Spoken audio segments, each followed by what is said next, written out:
Damos continuidad entonces a nuestro seriado de lecciones titulado Iniciando con la Palabra de Dios. Y en esta noche tenemos nuestra lección número 8 en la temática el desarrollo del Antiguo Testamento. Y esta es ya la quinta parte de este asunto sobre cómo fue que se desarrolló el Antiguo Testamento en diferentes etapas de la historia bíblica. El objetivo de esta lección es presentarles a ustedes, mis amados hermanos, el impacto del exilio en la historia de Israel y cómo este periodo oscuro fue clave para la consolidación y preservación de la palabra escrita. Quiero mostrar que aún en medio del juicio divino sobre Israel y Judá, Dios continuó hablando y guiando a su pueblo eh, por su pecado. Y aunque el pueblo fue llevado al exilio por sus diversos pecados, mayormente el de la idolatría, no todos los que fueron deportados eran totalmente rebeldes, aunque sí, los pecadores fueron la mayoría. Y Dios, hermanos y oyentes, en su misericordia, preservó un remanente entre los cautivos, hombres y mujeres que a pesar de su fragilidad y debilidad espiritual, no habían perdido del todo esa fe para con Dios. Algunos todavía dentro de ese cautiverio lloraban por Jerusalén, recordaban su pueblo, a Sión, y anhelaban volver a adorar a Dios en un templo. Ese grupo de judíos cautivos no eran perfectos en santidad porque por algo cayó la nación entera, pero sí eran parte, ellos estaban dentro de ese plan divino de tener un remanente para restaurar a Israel después del castigo. Eran ellos entonces un remanente que Dios preservó por misericordia. Los que murieron durante la destrucción de Jerusalén eh, bajo el imperio babilónico, a ellos sí los podríamos considerar como esos que Dios sentenció por el pecado que cometieron. Como podemos ver ahorita en este salmo, Salmo 137, Dios nos revela en su palabra cómo es que estos judíos que pese a los errores eran llenos de fe y tenían cierto sentido de amor hacia Dios, a diferencia de los otros que fueron totalmente rebeldes. Vamos a ver cómo se lamentaban, cómo se expresa el corazón de ellos quebrantado y arrepentido por todo el error que se había cometido como nación. Salmo 137, versículos del 1 al 5. Dice, junto a los ríos de Babilonia. Noten ya dónde estaban. Ya estaban cautivos, estaban en Babilonia. Junto a los ríos de Babilonia, allí nos sentábamos y aún llorábamos, acordándonos de Sión. Sobre los sauces, en medio de ella, colgamos nuestras arpas, y los que nos habían llevado cautivos nos pedían que cantásemos. Y los que nos habían desolado nos pedían alegría, diciendo, cantadnos algunos de los cánticos de Sión. ¿Cómo cantaremos cántico de Jehová en tierra de extraños? Si me olvidare de ti, oh Jerusalén, pierda mi diestra su destreza. Interesante y fuerte este lamento de esos judíos cautivos en Babilonia. Pero algo interesante es que no dejaron de adorar a Dios. Allá se reunían junto a los ríos de Babilonia y cantaban y adoraban a Dios, pese a que el templo ya estaba destruido y a que ellos estaban ya fuera de la tierra, habían sido deportados. Antes de entrar en materia, vale la pena notar un detalle, mis hermanos y oyentes, un detalle de este texto. Los cautivos en Babilonia esa parte fiel de la nación que Dios preservó por gracia como un remanente, ellos nunca abandonaron la adoración personal a Dios, a pesar de esa situación en la que estaban. Estaban fuera de su tierra y el templo, que era el centro de adoración, había sido destruido, había sido quemado. Pero ellos continuaron alabando a Dios sin importar el lugar. La evidencia histórica nos muestra que lo hacían en las casas, en los campos y como muestra este salmo, junto a los ríos de Babilonia. E incluso los fieles del pueblo, ya antes del cautiverio, ellos solían adorar así, sin necesidad de estar dentro del templo. Los fieles a Dios se reunían y cantaban alabanzas cuando querían y acompañaban esas alabanzas con instrumentos de música, porque esa era su costumbre. Y nótese que esta adoración descrita en el Salmo 137 que tenemos ahí en pantalla, no se trató de un acto ritual. ¿Por qué? Porque el templo ya no estaba, el templo estaba destruido. Se trataba simplemente de una expresión viva del alma de ellos, de una necesidad espiritual de adorar a Dios. Esos fieles judíos, ellos tenían por costumbre adorar a Dios de esta manera, tanto en la adoración privada o personal, como en la adoración colectiva y ritual que se hacía en el templo antes. Y así lo hicieron años antes del exilio y ahora lo vemos que lo hacen durante el exilio y, por supuesto, después del exilio, porque todo adorador siempre busca la forma de exaltar a Dios. Y el uso de instrumentos musicales no fue entonces algo exclusivamente ritualista o una ley levítica como lo eran los sacrificios. Aquí vemos que fueron parte integral del canto devocional y personal del pueblo. Este pequeño guiño histórico que les ofrezco, mis hermanos, nos invita a pensar cómo era que se experimentaba entre los fieles judíos la adoración que salía del corazón y que siempre iba más allá de los rituales y de las leyes del templo, porque ese templo, pues, como les digo, estaba ya destruido.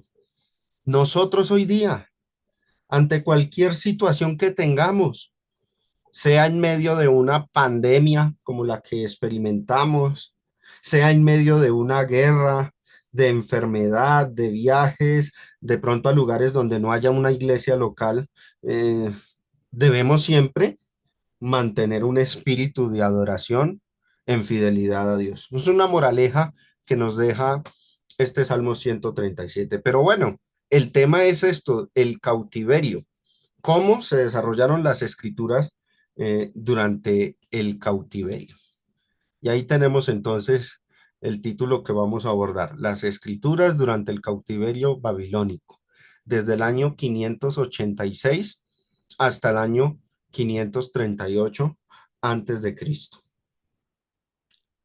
Cuando el rey Nabucodonosor destruyó el templo de Jerusalén en el año 586, él no solo acabó con el edificio más sagrado de Israel, sino que también le puso fin a muchas de las costumbres religiosas del pueblo. Allá en el templo, en Jerusalén, se ofrecían sacrificios, se celebraban las fiestas y también se guardaban escritos importantes como las leyes, las profecías, los libros que hasta la época existían, registros del pueblo. Es muy posible que muchos de esos textos se hubiesen perdido en medio del incendio y del saqueo que experimentó la ciudad de Jerusalén. Pero mis hermanos, Dios no abandonó a su pueblo. Algunos de sus fieles, como los profetas y los escribas, lograron llevar consigo incluso volver a escribir parte de lo que se había perdido con la quema del templo. Y así comenzaron a cuidar con más seriedad los escritos sagrados que hasta la fecha, y como lo vimos en las lecciones anteriores, que hasta la fecha habían sido redactados. Durante ese tiempo del exilio en Babilonia, Los judíos reflexionaron bastante, los cautivos, y entendieron que ya no podían ir a un templo a adorar, ni podían depender de los sacerdotes como antes ocurría. Ahora, lo que tenían ellos únicamente, ¿qué era? Los escritos sagrados que hasta la fecha estaban redactados y compilados. Durante este periodo de cautiverio, mis hermanos, los judíos que eran conocedores de escritura, como los levitas y los escribas, ellos se encargaron de, en este tiempo de cautiverio, hacer copias de los viejos textos y empezaron a enseñar esas escrituras formando grupitos, grupos de individuos judíos donde ellos pudieran reunirse para recordar la palabra de Dios. Especialmente el énfasis estaba en la ley mosaica. Fue en ese tiempo que se escribieron y se completaron libros como Lamentaciones, el libro de Ezequiel, parte de Jeremías, o sea, la parte final, y el libro de Daniel también. Y aunque el exilio fue un castigo divino por la desobediencia del pueblo, también fue un momento clave donde la Biblia comenzó a tomar forma como un tesoro que debía ser cuidado y preservado para siempre. Cuando hablo de la Biblia, es la que hasta esa fecha estaba redactada, estaba escrita. Hablemos de este asunto, la deportación masiva a Babilonia. ¿Cómo ocurrió? Bueno, Nabucodonosor, rey de Babilonia, se llevó cautivo a una gran parte de la población, personas nobles, artesanos, soldados, escribas, sacerdotes y todo aquel que pudiera tener valor en el imperio. Esos eran los que dejaban vivos. Solo se quedó en la tierra una pequeña parte del pueblo, sobre todo los más pobres, y los dejaban no libres, sino como esclavos para que trabajaran la tierra. Observemos lo que dice aquí, Segunda de Reyes, capítulo 25, versículos del 11 al 12, pero lo leo de esta traducción de la Biblia en lenguaje actual. Dice, Nebuzaradán se llevó a Babilonia a los judíos que habían quedado en Jerusalén, incluyendo a los que se habían unido al rey de Babilonia. Sin embargo, dejó a los judíos más pobres para que cultivaran los viñedos y los campos. Este los dejó no significa que quedaron libres, sino que los pusieron a trabajar en viñedos y en los campos para que cosecharan en favor del imperio babilónico. La deportación a Babilonia fue parte del juicio de Dios que fue anunciado en repetidas ocasiones por los profetas antes del exilio. Jeremías lo había advertido. Jeremías capítulo 25, versículo 11 dice, He aquí enviaré y tomaré a todas las tribus del norte, dice Jehová, y a Nabucodonosor, rey de Babilonia, mi siervo, y los traeré contra esta tierra y contra sus moradores y contra todas estas naciones en derredor, y los destruiré y los pondré por escarnio y por burla y en desolación perpetua. Y dice, y haré que desaparezca de entre ellos la voz de gozo, la voz de alegría, la voz de desposado y la voz de desposada, ruido de molino y luz de lámpara.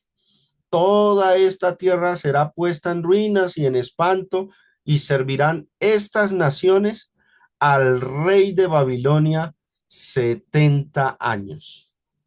Interesante, ¿no? Ya el profeta Jeremías lo había anunciado. Ahora hablemos, hermanos, de la vida, cómo fue la vida en el exilio, cómo hubo sufrimiento y algo importante para las escrituras. para este tema de cómo se fue desarrollando el Antiguo Testamento. El cambio cultural que experimentó Israel y Judá estando cautivos, porque ellos sufrieron cambios culturales ahí, en esos 70 años de cautividad y de cómo se adaptaron a esa situación. Todas estas cuestiones son interesantes e importantes saberlas para ver cómo se fue desarrollando la Biblia en ese periodo de tiempo. El exilio en Babilonia fue un golpe devastador para la iglesia, perdón, para el pueblo de Dios que estaba en rebeldía, estaba en desobediencia abierta porque adoraban ídolos.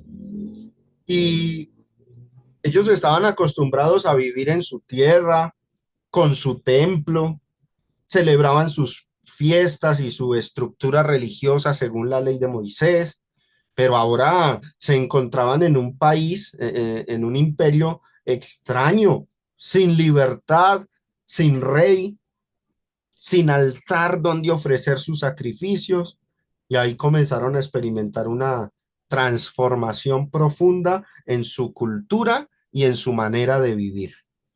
Uno de los acontecimientos más importantes, más notables, mis hermanos y oyentes, en este cambio cultural, ¿saben cuál fue?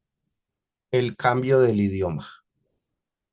Cuando llegaron a Babilonia, o mejor, antes del cautiverio, los israelitas y los de Judá hablaban hebreo.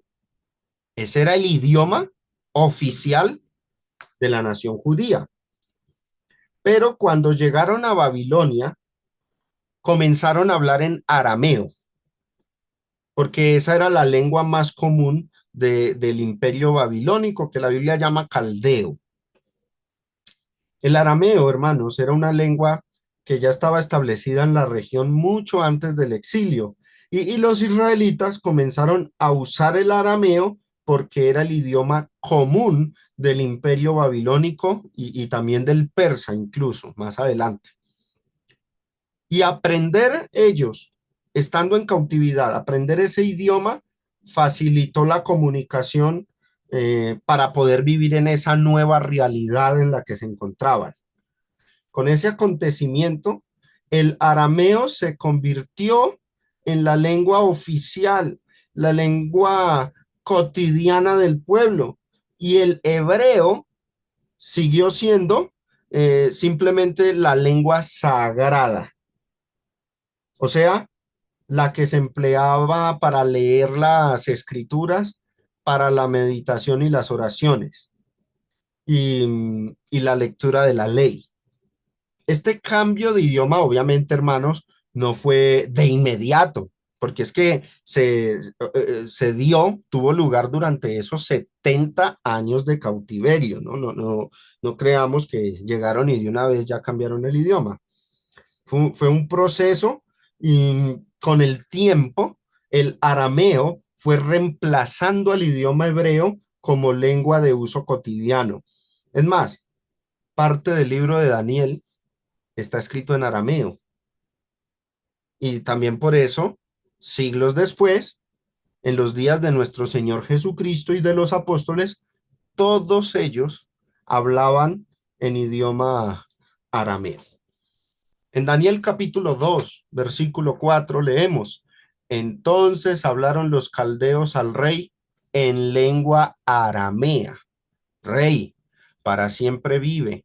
Di el, di el sueño a tus siervos y te mostraremos la interpretación.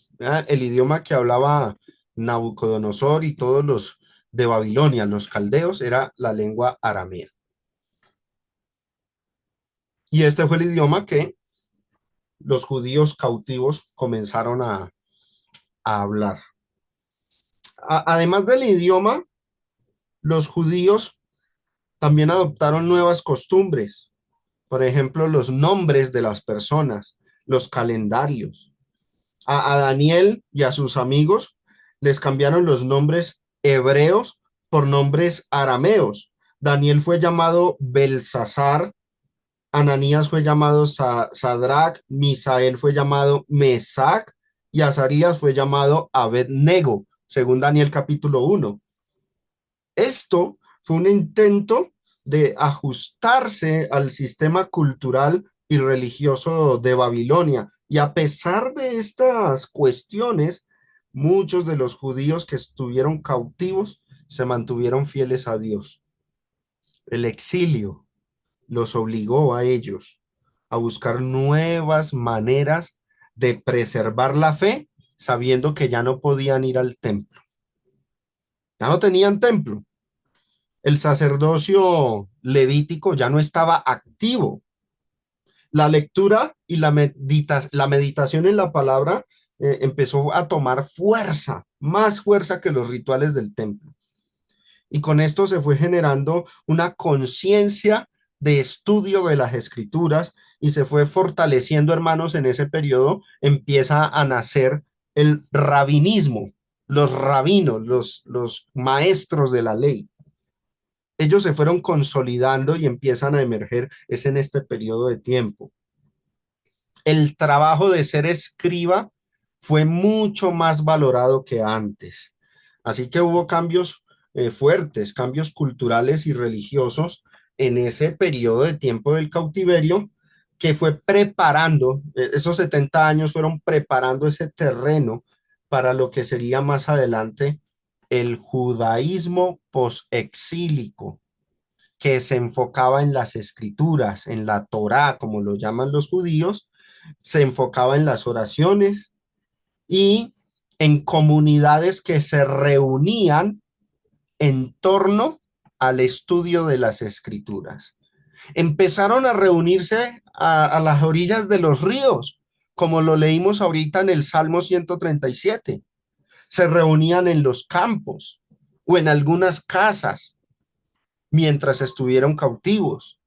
Pero con el pasar del tiempo, esa idea de reunirse los judíos, los fieles, para adorar a Dios, para cantar y para leer y estudiar las escrituras que hasta la fecha estaban redactadas, eso fue dando origen, hermanos, a algo que nosotros ya luego veremos bien desarrollado en el Nuevo Testamento. ¿Sabe qué nació en ese periodo de tiempo? El origen de la sinagoga. Durante ese exilio, ellos al estar lejos de su tierra, del templo, sin acceso a los sacrificios ni a los sacerdotes, el pueblo judío comenzó a reunirse en pequeños grupos para orar, para estudiar y recordar los mandamientos de Dios. Por supuesto, los que leían y enseñaban eran los escribas, los rabinos, los maestros de la ley. En ese momento no existía todavía la sinagoga como una institución formal tal y como la vemos en el Nuevo Testamento, pero esas reuniones fueron preparando el terreno. Eran reuniones al principio espontáneas, pero se convirtieron en la semilla para formar el sistema sinagogal.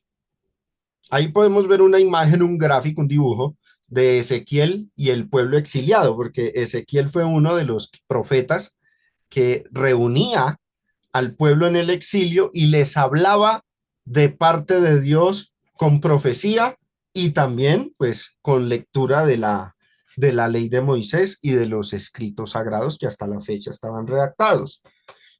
Pero eso pasó de ese informalismo, por decirlo de cierta manera, para que más tarde se volviera lo que en los días de Cristo y los apóstoles se le llamaba las sinagogas. Ahí, hermanos, en ese periodo de tiempo empezó a surgir la sinagoga judía.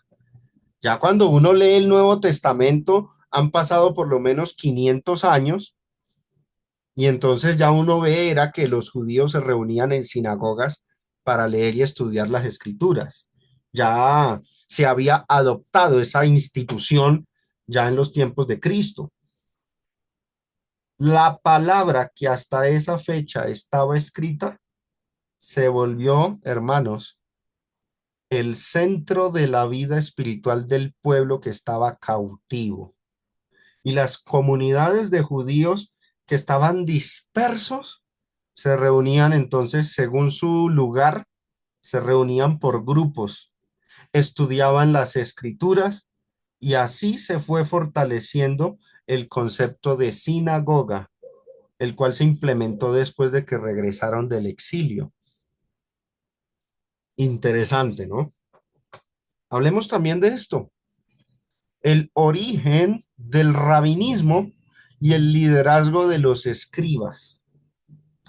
En este periodo de tiempo también comenzó a tomar forma el rabinismo, o sea, el liderazgo de hombres que eran expertos en las letras, que sabían leer y escribir, instruidos en la ley, en la Torá, que no eran necesariamente todos sacerdotes, ¿no?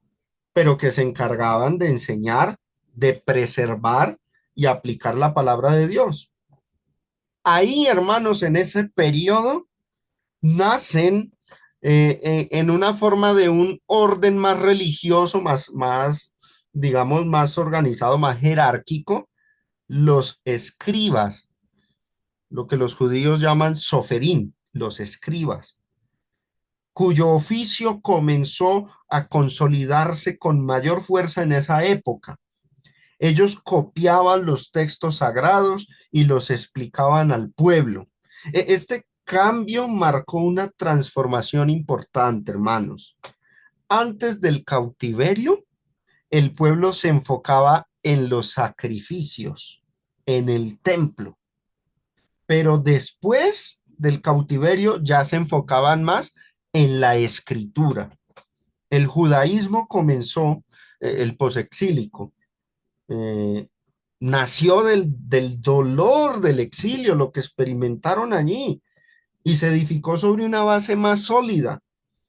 Ya le daban más importancia al conocimiento, al estudio y a la enseñanza constante de la palabra de Dios. Hablemos también de este asunto. Los profetas en Babilonia y durante el exilio. ¿Qué profetas hubo durante este periodo de tiempo? Bueno, Ezequiel fue uno de estos profetas.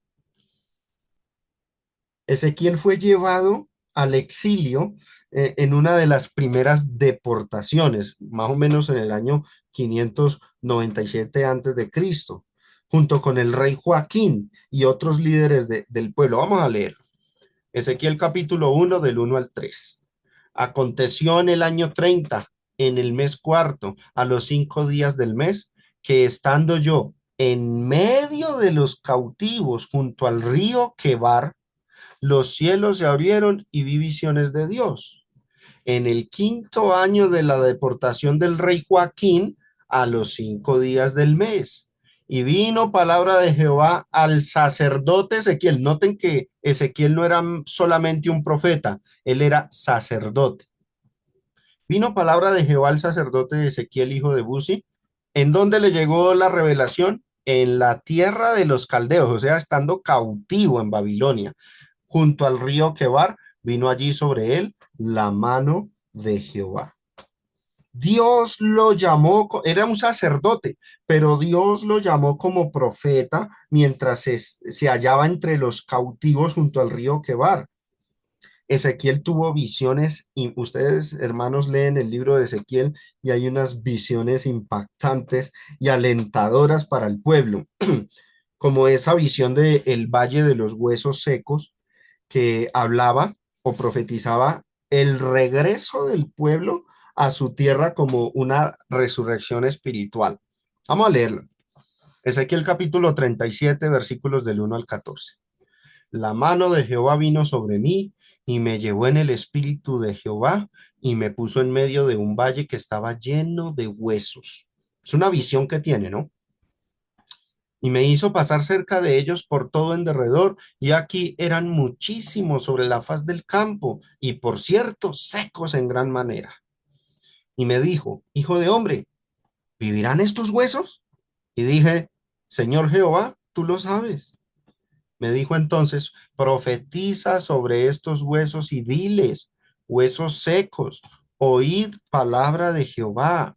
Así ha dicho Jehová el Señor a estos huesos. He aquí, yo hago entrar espíritu en vosotros y viviréis, y pondré tendones sobre vosotros, y haré subir sobre vosotros carne, y os cubriré de piel, y pondré en vosotros espíritu, y viviréis, y sabréis que yo soy Jehová. ¿Qué hace Ezequiel? Dice, profeticé pues como me fue mandado. Y hubo un ruido mientras yo profetizaba, y aquí un temblor, y los huesos se juntaron cada hueso con su hueso. Impresionante esa visión, ¿no? Y miré, y aquí tendones sobre ellos, y la carne subió, y la piel cubrió por encima de ellos, pero el detalle, no había en ellos espíritu. No estaban vivos todavía. Y me dijo, profetiza al espíritu, profetiza, hijo de hombre, y di al espíritu. Así ha dicho Jehová el Señor, espíritu, ven de los cuatro vientos y sopla sobre estos muertos y vivirán. Y profeticé como me había mandado. ¿Y qué sucedió? Y entró espíritu en ellos y vivieron y estuvieron sobre sus pies un ejército grande en extremo. Hasta aquí, hermanos, el escenario simbólico, la visión, porque luego va a venir la interpretación. Miremos lo que dice el verso 11. ¿Qué significaba esta visión? Y me dijo luego, hijo de hombre, todos estos huesos son la casa de Israel. He aquí, ellos dicen, nuestros huesos se secaron y pereció nuestra esperanza y somos del todo destruidos. ¿Qué representaba esa visión? A los israelitas que estaban cautivos en Babilonia. Ellos pensaron que como nación ya estaban muertos, ya habían desaparecido, ya no iban a poder volver a formar un país, una nación y volver a su tierra. Ellos ya estaban dándose por perdidos allá. Pero Dios le hace ver a través del profeta Ezequiel y por medio de una visión de unos huesos que se juntan y le sale carne y resucita, les hace ver una resurrección espiritual a la nación de Israel. Versículo 12. Por tanto, profetiza y diles, así ha dicho Jehová el Señor, he aquí yo abro vuestros sepulcros, pueblo mío, y os haré subir de vuestras sepulturas, y os traeré a la tierra de Israel, y sabréis que yo soy Jehová cuando abra vuestros sepulcros y os saque de vuestras sepulturas, pueblo mío. O sea, el pueblo de Israel era ese valle de huesos secos. Y el profeta Ezequiel les anuncia su resurrección como nación. Y pondré mi espíritu en vosotros y viviréis y os haré reposar sobre vuestra tierra y sabréis que yo Jehová hablé y lo hice, dice Jehová. Impresionante, ¿no? El judaísmo, hermanos, renace después del cautiverio. El ministerio de Ezequiel mostró que aunque estaban lejos del templo y de su tierra, Dios, hermanos, seguía presente ahí, preservando un remanente entre los cautivos y los exiliados del pueblo judío. Otro profeta que vivió en este periodo en Babilonia, Daniel, profeta Daniel. Daniel fue llevado cautivo muy joven, jovencito. Miremos Daniel capítulo 1 del 3 al 6. Y dijo el rey a Aspenaz, jefe de sus eunucos, que trajese de los hijos de Israel, del linaje real de los príncipes. No, note de qué linaje era Daniel.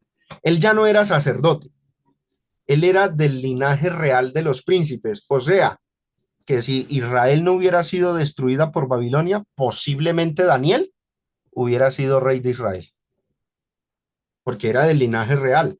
Ahora mire cómo estaba, en qué condición, bajo un jefe de los eunucos. Sí, hermanos, Daniel fue castrado, porque si lo tomó un jefe de eunucos, Eso era lo que mayormente hacían con sus súbditos. Los castraban y los ponían al servicio del rey. Esa era la práctica, esa era la costumbre en el imperio babilónico. ¿Qué es lo que dice el verso 4? Muchachos en quienes no hubiese tacha alguna, de buen parecer, enseñados en toda sabiduría, o sea, no eran cualesquier, sabios en ciencia y de buen entendimiento, e idóneos para estar en el palacio del rey, y que les enseñase las letras y las lenguas de los caldeos. O sea, eran personas letradas, posiblemente escribas, rabinos o conocedores de muchas cosas, y ahora les iban a enseñar las letras y la lengua de los caldeos, o sea, iban a empezar a hablar bien el arameo. De esos venía Daniel. Dice el verso 5 y le señaló el rey ración para cada día de la provisión de la comida del rey y del vino que él bebía y que los criase 3 años para que al fin de ellos se presentasen delante del rey. Entre estos, ¿quiénes estaban? Daniel, Ananías, Misael y Azarías de los hijos de Judá. Estos 4 varones. Y noten, también hubo hombres de Dios que no dejaron escritos. Daniel sí dejó su libro, pero Ananías, Misael y Azarías, ellos no dejaron escritos. Entonces, mis hermanos, Daniel fue llevado cautivo muy joven y por su sabiduría y fidelidad y conocimiento, porque era un hombre muy letrado, fue elevado a posiciones de poder en el gobierno de Babilonia. Y aunque sirvió en una cultura extranjera, él se mantuvo fiel a la ley judía, negándose incluso a contaminarse con la comida del rey. Oraba cada día, confiaba siempre en Dios, a pesar de la persecución que Daniel sufrió por parte de los servidores del reino babilónico que le tenían envidia. Dios le reveló a Daniel sueños y visiones sobre el futuro de los reinos del mundo y le habló del reino eterno de Dios y le mostró al Mesías. El libro de Daniel contiene porciones escritas en hebreo y porciones escritas en arameo. Bueno, nosotros no lo notamos porque nosotros leemos es una traducción al español, pero en realidad los manuscritos de Daniel contienen porciones en hebreo y porciones escritas en arameo. Y aunque la Biblia no dice que Daniel fundó una escuela de sabios fieles, sí sabemos que fue jefe de los sabios en Babilonia. Cuando Daniel fue vindicado por Dios, los reyes lo nombraban el jefe de los sabios de Babilonia. Y oído, posiblemente tuvo influencia Daniel en las escuelas de sabios babilónicos.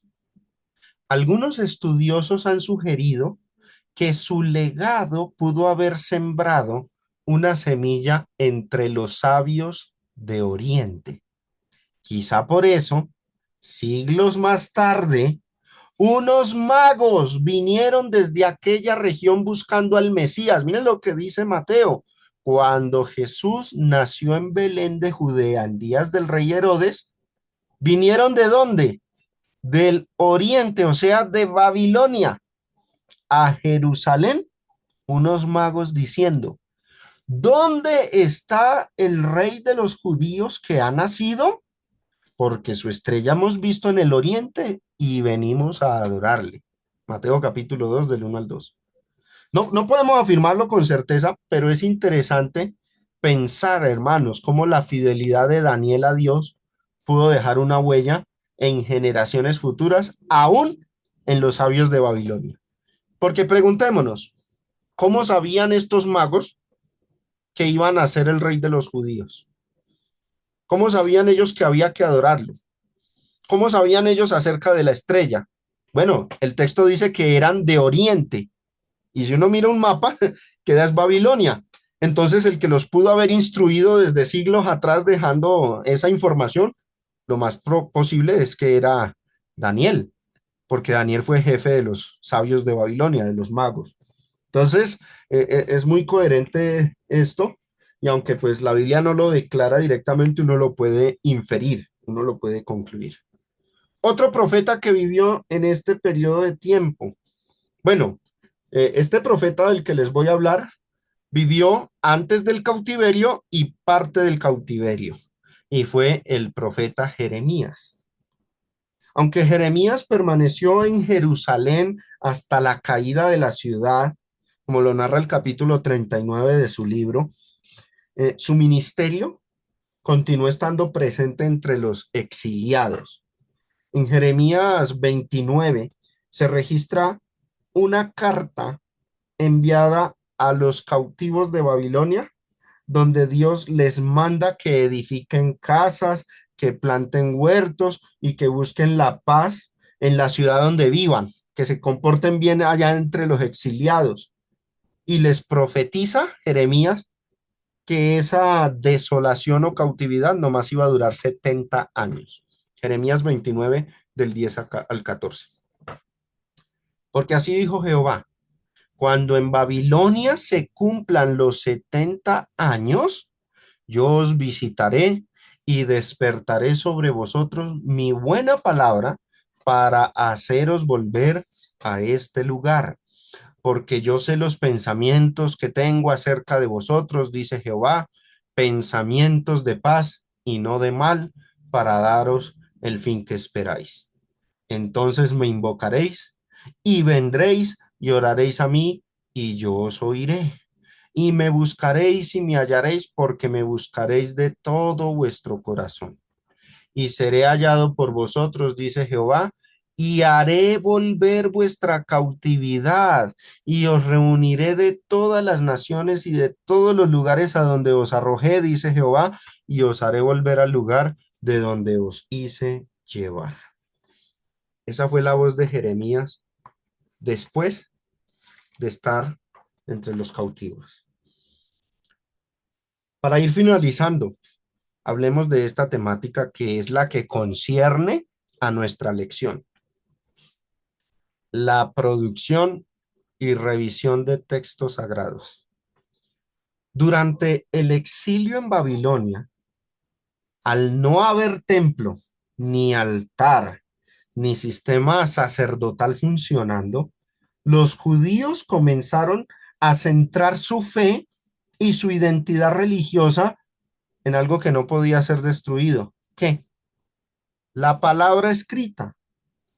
Esto llevó a muchos escribas y líderes del pueblo que se dedicaran a hacer copias, a preservar, a ordenar los textos antiguos, especialmente el Pentateuco, o sea, los 5 primeros libros de la Biblia, los libros de Moisés. Es probable, hermanos, que en esta etapa se hayan consolidado también más tradiciones orales, escritos dispersos, que no entraron en el canon hebreo, pero que sirvieron bastante para alentar al pueblo en medio del cautiverio. Y fue así como todo el pueblo que estaba cautivo no perdió conocimiento de la voluntad de Dios. Durante el cautiverio en Babilonia se conservaron los escritos antiguos y también se generaron nuevos libros inspirados por Dios para fortalecer al pueblo en su situación de cautiverio. Y vamos a ver qué libros se escribieron. Bueno, libro de Jeremías y Lamentaciones. De hecho, hay una carta de Jeremías aparte, que el libro de Jeremías la menciona, pero fue una carta aparte. Jeremías 29, verso 1.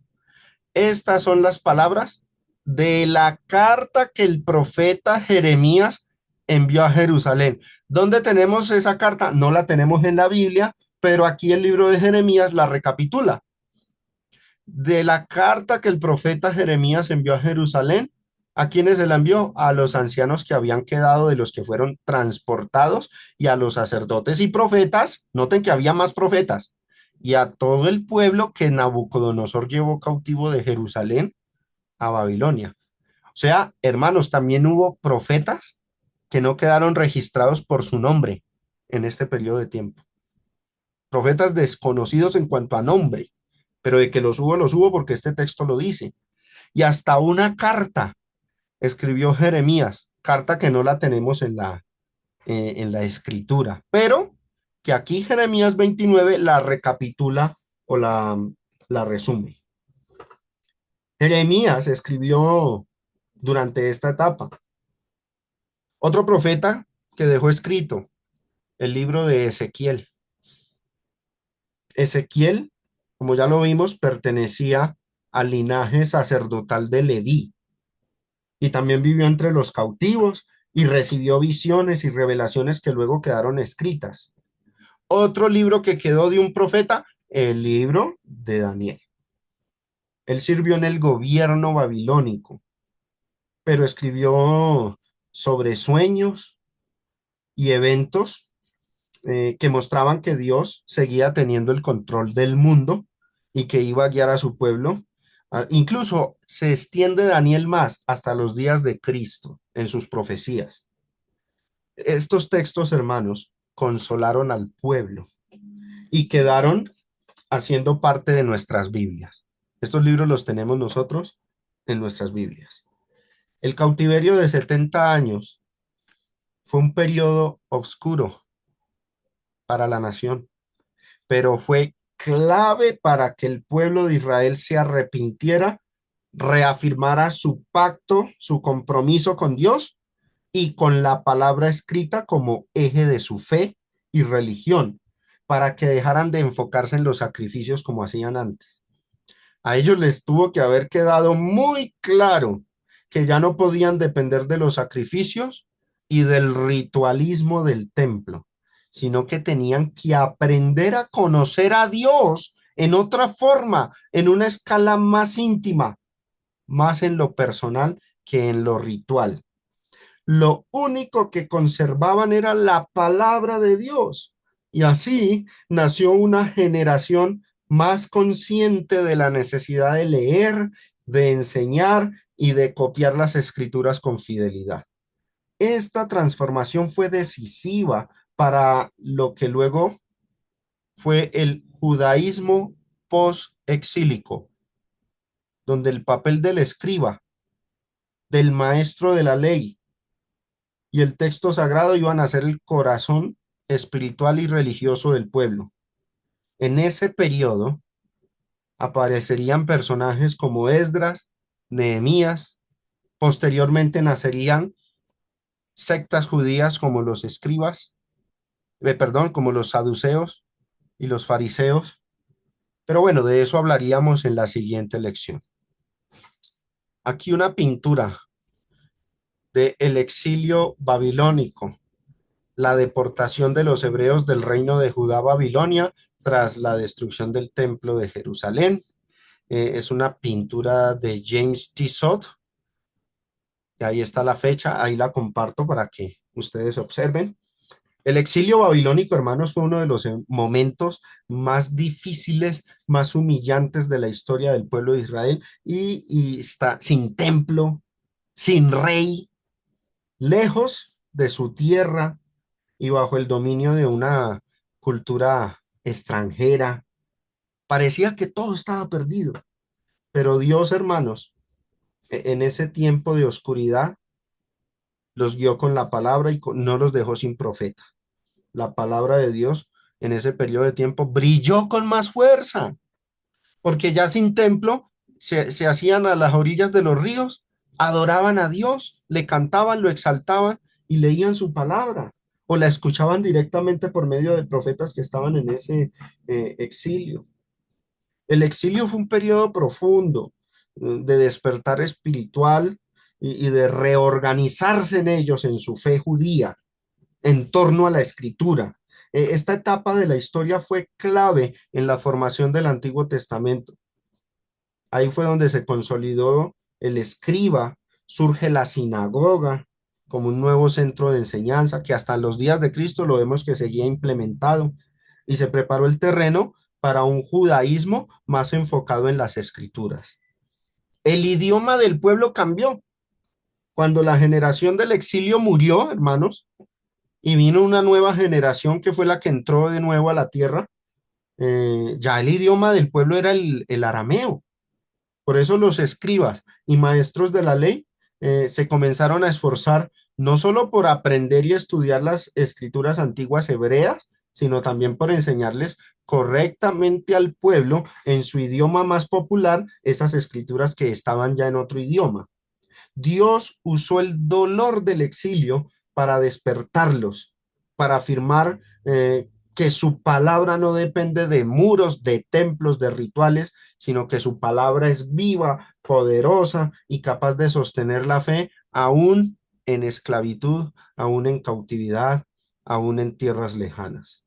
Comprender esta etapa nos ayuda a nosotros, hermanos, a valorar más el privilegio de tener la Biblia en nuestras manos y nos llama a aferrarnos a ella con el mismo amor y fidelidad que mostraron estos exiliados. Y como ya es costumbre, yo finalizo con tres preguntas, con unas preguntas para reflexión.